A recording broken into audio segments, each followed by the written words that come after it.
We had a great conversation. I don't want to put my colleagues on the spot, but there was one, so please jump in. There was one point I wanted to just kind of offer. I'm from Feeding America, a nationwide network of 200 food banks and 60,000 agencies that feeds 46 million Americans a year. A number of our network food banks are partnering with organizations in this room, KUFBA and Hope Lab and others.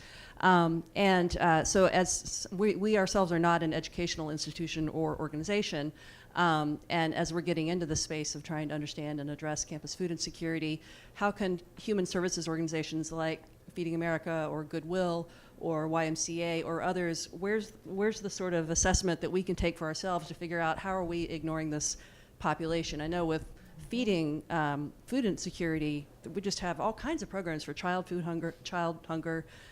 We recently did some studies on teen hunger. But college students, I think there's, frankly, among my colleagues even, who are really, their eyes are really open about food insecurity in general. It takes some convincing to say, well, there is actually a problem on campuses. Students are not some special group who have no problems. You know, they're actually the same population we've been serving all along.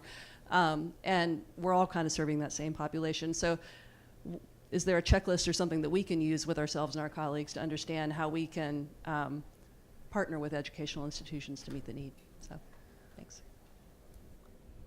That's great. I think that the role of community partners and public-private partnerships, depending on how you organize those, cannot be overlooked in terms of organizing resources and putting them all in a clear line for the students that are going to need them. So the students don't have to come looking for them, but the students know exactly where they're going to be, because that's the way you've organized the experience.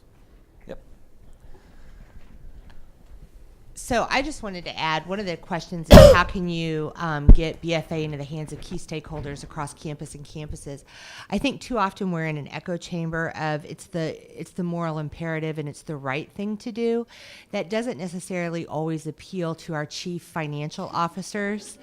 And so one of the things that we've had a lot of success, and I know that I've talked with Haley about it, is we've really been at Wayne State talking about the business case for student success and the return on investment. That's and right. So we were actually able this past year to increase our need-based aid, lower our discount rate, and increase our net tuition revenue all in 1 year.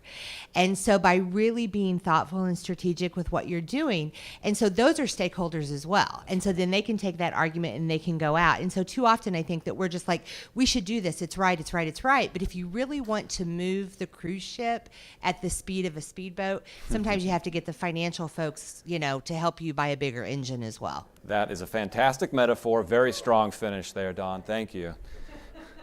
That's One really or two good. more? Yeah, absolutely. Are you going to make me call you out? You heard me. You know I'm coming. He knew. Now, what do we discuss? My name is Kim Drummond. I'm one of the former directors of the Gear Up State Grant. And I was talking with Nicole about, we have a long-standing relationship with the Pritchard Committee. And Gear Up I hope you all are familiar with it, but serves more than 500,000 low-income students across the country every year. And many of us extend that program. We start with middle school and we extend that into the first year of college.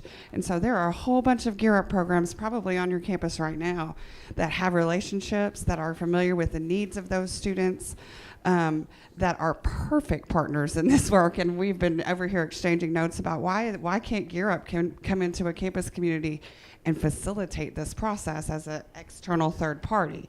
So I would encourage you to make connections with your Gear Up programs, your Upward Bound, your Student Success, the SSS. Yeah. Thank you, Student Support Services, because they're just invaluable partnerships that can be made. Same goal.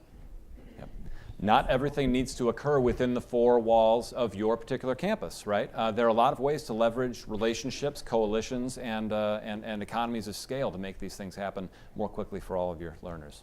So to that point, I'm Michael Collins, Vice President, Jobs for the Future.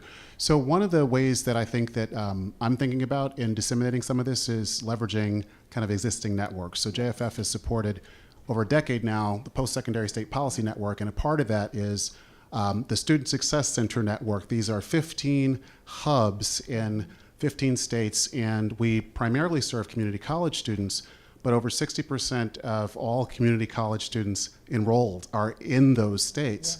close to 70% of those students are students of color, and over half of the students are Pell eligible.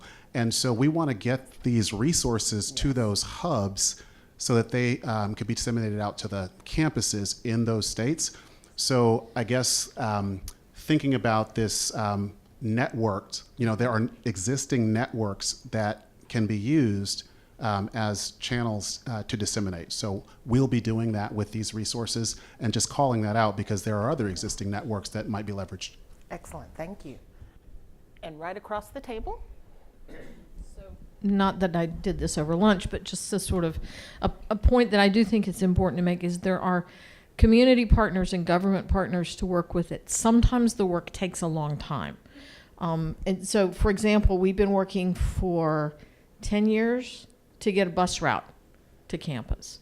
And it was like, well, first this entire intersection on this major highway has to be rebuilt. And then this other road has to get rebuilt. And now, finally, this fall we'll have one bus route, and in another year we'll have like 3 or 4 more as the county. But it's taken a decade of engagement and discussion and preliminary work to be done in order to make that feasible. And so I think it's important to remember there's a lot of things you can do at the speed of a speedboat, but some things just do take time, and not getting discouraged or giving up in the process of getting there is important for all of us to remember.